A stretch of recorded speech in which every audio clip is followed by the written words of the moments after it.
Assalamualaikum warahmatullahi wabarakatuh, sahabatku para petani sawit, apa kabar? Semoga kalian selalu dalam keadaan sehat walafiat, amin. Teman-teman, pada video kali ini saya akan sharing tentang pupuk apa sih yang wajib kita berikan setelah kita melakukan penanaman kelapa sawit.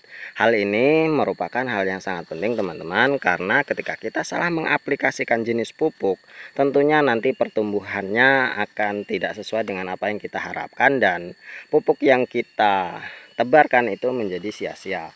Namun sebelumnya saya disclaimer terlebih dahulu teman-teman, apa yang saya sampaikan di sini itu merupakan pengalaman saya pribadi yang sudah saya aplikasikan di kebun saya, dan tentunya ini saya sharingkan, semoga menjadi pembelajaran kita bersama, bisa menjadi pengalaman lah kira-kira seperti itu, dan semoga bermanfaat untuk kita semua.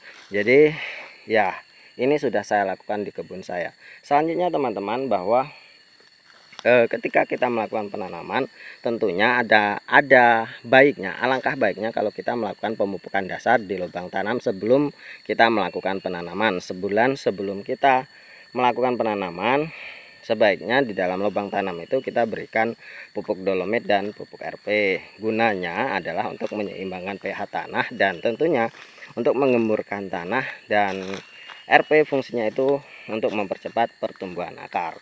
Dan setelah kita melakukan penanaman, sebulan kemudian itu adalah pemberian pupuk pertama kalinya. Karena ketika kita setelah tanam langsung diberikan pupuk, tentunya akar-akar yang ada itu belum maksimal tumbuh karena dari proses pencabutan atau proses pemindahan dari polybag ke lahan. Dan setelah 1 bulan, maka akar-akar yang ada di dalam tanah itu sudah mulai tumbuh dan sudah bisa berfungsi untuk menyerap pupuk-pupuk yang kita berikan. Nah, inilah yang sangat penting, pupuk apa yang harus kita berikan. Ini saya melakukan pemupukan pertama kali teman-teman. Kalian bisa lihat di sana. Mungkin kalian bisa menebak pupuk apa itu. Kita cari yang lain lagi, yang di sana. Dari struktur pupuknya mungkin kalian sudah bisa melihat.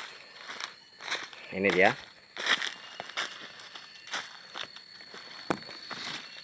Nah, di sana. Nah, teman-teman, yang saya gunakan ini adalah pupuk nitrogen atau sering kita kenal dengan pupuk urea. Mengapa harus pupuk urea, teman-teman?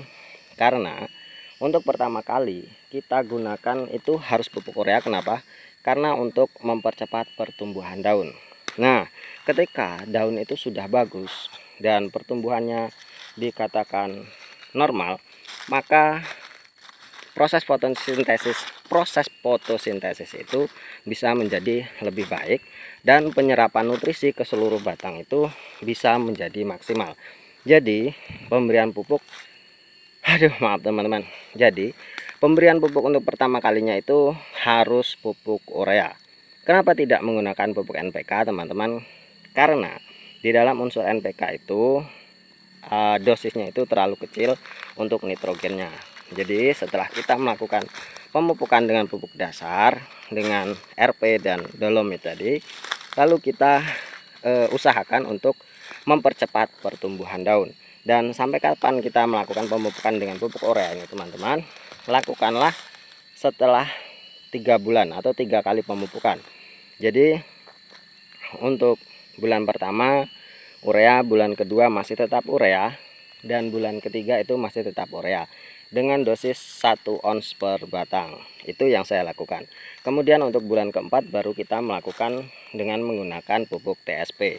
Kemudian bisa kita selingi bulan kemudiannya itu dengan menggunakan pupuk dolomit, dan atau bisa kita selingi juga dengan menggunakan pupuk KCL untuk menyeimbangkan nutrisi-nutrisi yang dibutuhkan oleh batang kelapa sawit.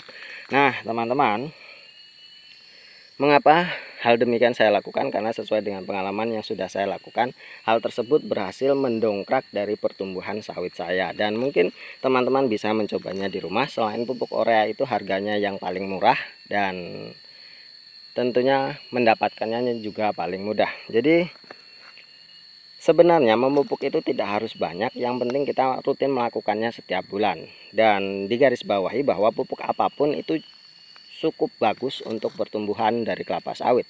Yang tidak bagus itu, teman-teman, kalau kita tidak memupuk sama sekali. Mungkin hanya ini teman-teman sharing yang bisa saya sampaikan kepada kalian. Semoga bermanfaat. Terima kasih atas perhatiannya. Wassalamualaikum warahmatullahi wabarakatuh.